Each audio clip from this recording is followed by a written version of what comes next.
दोस्तों सबसे बड़ी खबर, जी हाँ सबसे बड़ी खबर ये है, आपके आगे ये देख लीजिए। हमास इस वक्त जो है ईरान में मौजूद है, यानी हमास के जो लीडर हैं इस्माइल हानिया, उन्होंने किसी अरे गैरे से नहीं, ईरान के जी हाँ सुप्रीम लीडर से मुलाकात कर ली है। अब क्या कुछ होने वाला है ये बता नहीं सकते, लेकिन ये तस्वीर बहुत कुछ बयान कर रही है। ये तस्वीर चीख चीख कह रही है कि जंग ख़त्म नहीं होने वाली है।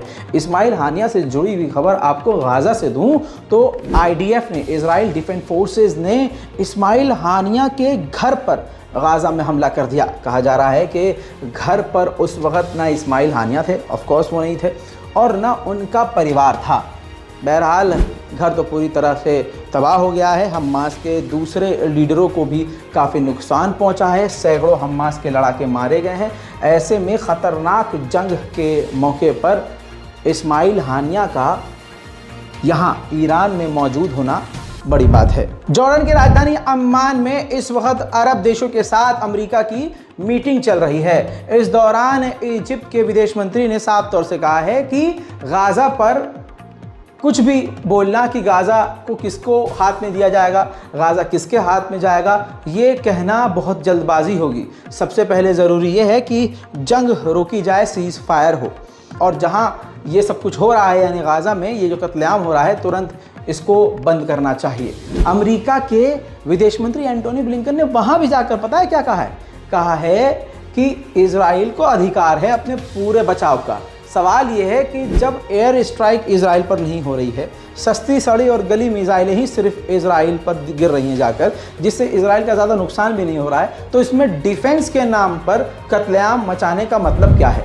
वहीं एंटोनी ब्लिंकन ने बहाना ये बनाया कि अगर सीज फायर किया गया, यानी जंग को अगर रोका गया, पॉज किया गया, तो हमास के जो लड़ाके हैं फिर से इकट्ठा होना शुरू हो जाएंगे और 7 अक्टूबर को जैसा हमला हुआ था वैसा दोबारा हो सकता है।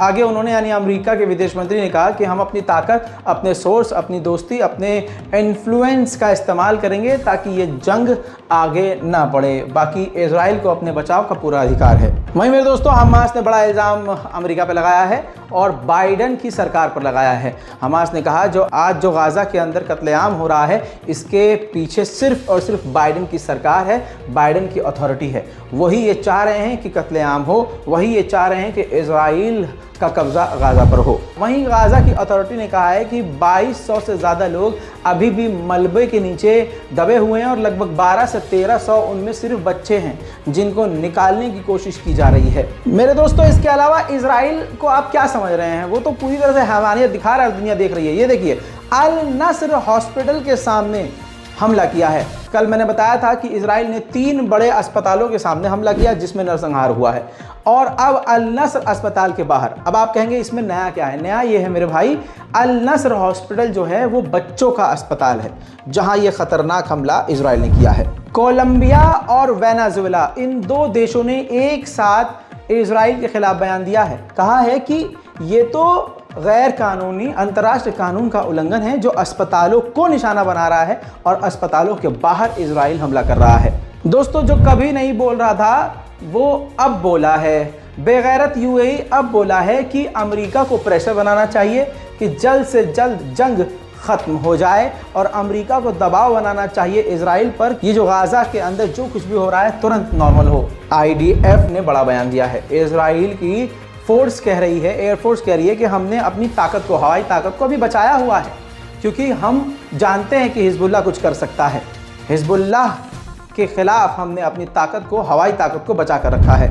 मेरे दोस्तों, यहिया सिनवार जो हैं वो काफ़ी बड़े लीडर हैं। इनको धमकी दी गई है इजराइल की तरफ से कि हम इन तक पहुंच जाएंगे और पहुंचकर इनको ख़त्म कर देंगे। वहीं दोस्तों, जो हक बात बोल रहा है इजराइल उससे ही चिढ़ रहा है। अरे ह्यूमन राइट किस लिए बनाया गया है? एंटोनियो गुटेरेस ने जब विरोध किया और नाराज़गी जताई कि इजराइल ने जो अस्पतालों पर हमला किया और अस्पतालों के जो बाहर हमला किया, ये इंटरनेशनल लॉ का उल्लंघन है। इस पर इजराइल को शर्म आने के बजाय इजराइल ने, यानी इजराइल के प्रधानमंत्री नेतन्याहू ने मांग करी है कि एंटोनियो गुटेरेस जो हैं रिज़ाइन दे दें, इस्तीफ़ा दे दें। यानी सच बोलने का यह नतीजा है कि भैया अगला इंसान नौकरी छोड़ दे। वहीं मेरे दोस्तों, इंडोनेशिया ने भी अपनी पहली मदद भेज दी है इजिप्ट के बॉर्डर पर। बहुत जल्द वो मदद गाज़ा के लोगों तक पहुंच जाएगी। चैनल को सब्सक्राइब कीजिए अगले अपडेट के लिए। जय हिंद।